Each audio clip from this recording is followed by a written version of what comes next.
नमस्कार दोस्तों, आज हम जिस किताब पर बात करने वाले हैं वो किताब आपको ज्यादा बोलना नहीं सिखाती बल्कि सही तरीके से बोलना सिखाती है। इस किताब का नाम है how to talk to anyone और इसे लिखा है लेल लोन्स ने। इस किताब का पूरा नाम है how to talk to anyone 92 little tricks for big success in relationships. यह किताब कम्युनिकेशन स्किल्स, सोशल स्किल्स और पर्सनालिटी डेवलपमेंट पर आधारित है। लेखक का एक बहुत ही साफ कहना है कि करिश्मा कोई जन्म से मिलने वाली चीज नहीं है। करिश्मा सीखा जा सकता है, प्रैक्टिस से डेवलप किया जा सकता है। यह किताब ट्रेडिशनल चैप्टर्स में नहीं बंटी है बल्कि इसे 9 बड़े भागों में डिवाइड किया गया है और हर भाग में छोटे छोटे प्रैक्टिकल ट्रिक्स दिए गए हैं जो अगर आप अपनी डेली लाइफ में अप्लाई कर लें तो आपकी पर्सनालिटी, कॉन्फिडेंस और सोशल इमेज पूरी तरह बदल सकती है। अब चलिए एक एक करके इन सभी भागों को डिटेल में समझते हैं। सबसे पहले आता है भाग 1, बिना कुछ कहे लोगों को कैसे आकर्षित करें। यह भाग बताता है कि आप बोलने से पहले ही लोगों पर असर डाल देते हैं। आपकी बॉडी लैंग्वेज,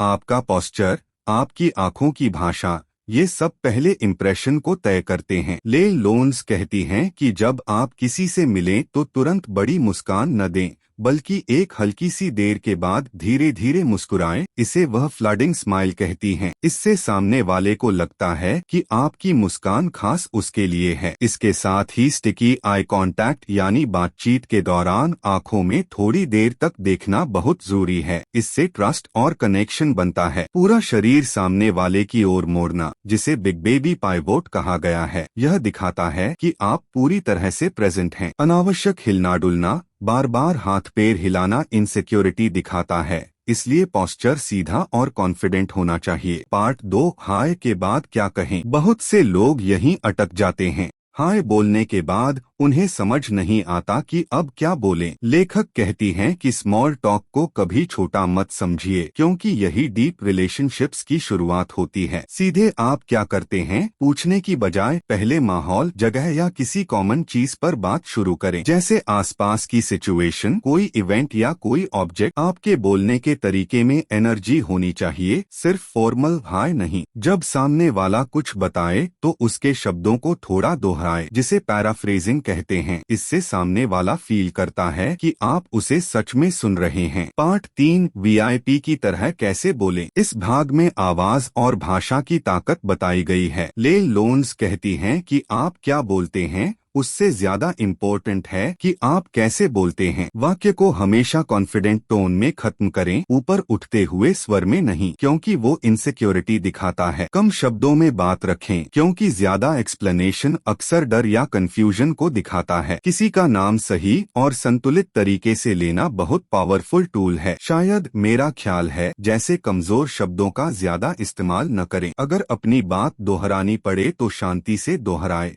आक्रामक होकर नहीं। अब आता है भाग 4, किसी भी समूह में अपना स्थान कैसे बनाएं। यह भाग ग्रुप साइकोलॉजी पर आधारित है। लोग उन लोगों को पसंद करते हैं जो उनसे मिलते जुलते लगते हैं, इसलिए हल्का सा मिररिंग करें, यानी सामने वाले की बॉडी लैंग्वेज या बोलने के स्टाइल का सटल फॉलो करें। मैं भी स्ट्रैटेजी बहुत काम करती है। जब आप समानता दिखाते हैं तो ट्रस्ट बढ़ता है। जल्दी हम शब्द का उपयोग करना भी कनेक्शन बनाता है। किसी भी ग्रुप में एक इनफॉर्मल लीडर होता है, उसे पहचानना और उसका सम्मान करना बहुत जरूरी है। पार्ट 5, प्यार जैसा जुड़ाव कैसे बनाएं। यह भाग इमोशनल कनेक्शन पर आधारित है। लोग लॉजिक से नहीं, भावनाओं से जुड़ते हैं। अगर आप सामने वाले की भावनाओं को समझकर रिएक्ट करते हैं तो रिश्ता गहरा होता है। मूड मैचिंग बहुत जरूरी है। अगर सामने वाला सीरियस है तो आप भी सीरियस रहें, अगर वो खुश है तो आप भी उसी एनर्जी में रहें। मैं समझ सकता हूँ जैसे शब्द एम्पैथी दिखाते हैं। समय के साथ किसी के ग्रोथ की तारीफ। पार्ट 6, सच्ची प्रशंसा बनाम चापलूसी। इस भाग में बताया गया है कि झूठी तारीफ जल्दी पकड़ी जाती है, स्पेसिफिक और ऑनेस्ट प्रेज ही असर डालती है। आप बहुत अच्छे हैं कहने की बजाय ये बताइए कि आपको कौन सी बात अच्छी लगी। कभी कभी तीसरे व्यक्ति की तारीफ बताना भी ज्यादा प्रभावी होता है। इनडायरेक्ट प्रेज भी सामने सामने वाले को सम्मान का एहसास कराता है। अब आता है पार्ट 7, दिल तक सीधा पहुंचने की कला। इस भाग में ट्रस्ट और इंटीमेसी बनाने की बात होती है। अगर आप थोड़ी सी पर्सनल जानकारी साझा करते हैं तो सामने वाला भी खुलने लगता है। छोटे प्राइवेट जोक्स, शेयर्ड एक्सपीरियंसेस और पुरानी बातचीत को याद रखना रिश्तों को मजबूत करता है। लोग उन्हें याद रखने वालों को कभी नहीं भूलते। पार्ट 8, पार्टी में प्रभावशाली कैसे बने। यह भाग नेटवर्किंग स्किल्स पर आधारित है। किसी भी सोशल गैदरिंग में जाते ही सबसे पहले पूरे कमरे को ऑब्जर्व करें। बातचीत को शालीनता से खत्म करना भी एक कला है। एक ही ग्रुप में ज्यादा देर तक न रुकें, हल्के हल्के मूव करते रहें। उन लोगों को पहचानें जो सोशली या प्रोफेशनली इन्फ्लुएंशियल हैं। अब आखिर में आता है पार्ट 9, कभी भी कहीं भी प्रभावी संवाद। यह एडवांस्ड सोशल इंटेलिजेंस पर आधारित है। हर सिचुएशन में पहले माहौल को पढ़ना जरूरी है। किसी के अनुभव को छोटा न समझें। डिफिकल्ट लोगों से बात करते समय शांत रहें। पब्लिक में तारीफ करना और प्राइवेट में करेक्शन देना एक मैच्योर कम्युनिकेटर की पहचान है। अब अगर पूरी किताब का सार समझें